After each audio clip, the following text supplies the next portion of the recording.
let's say I think it's fascinating. I think so really the phenomena is that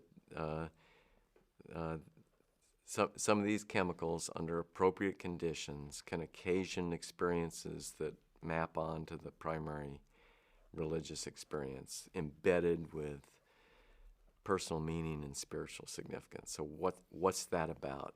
Why is that? I don't know, but I do know that it's really important to find out.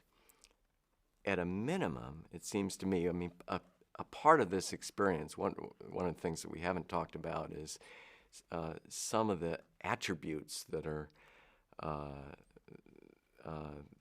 put to the experience include changes about attitudes toward life and person, but also a lot of pro-social kinds of attitudinal and behavioral changes. So people feel that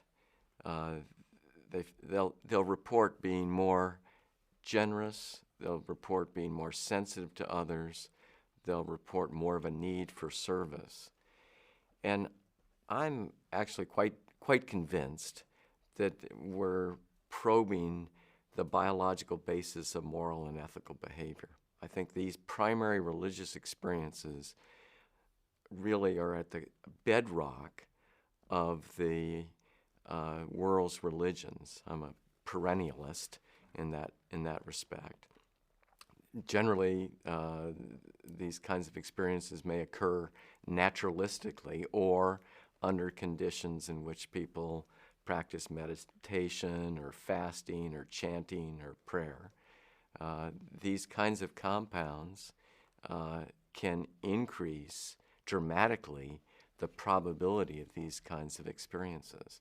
And so I think we're probing the similar biological substrates, and I think those biological substrates lay down a course of ethical and moral behavior. Why is that? You know, why are we wired like that? And what does that mean? And as a scientist, I don't know, but it's really interesting. It's really important. It could be critical to the survival of our species that we understand that.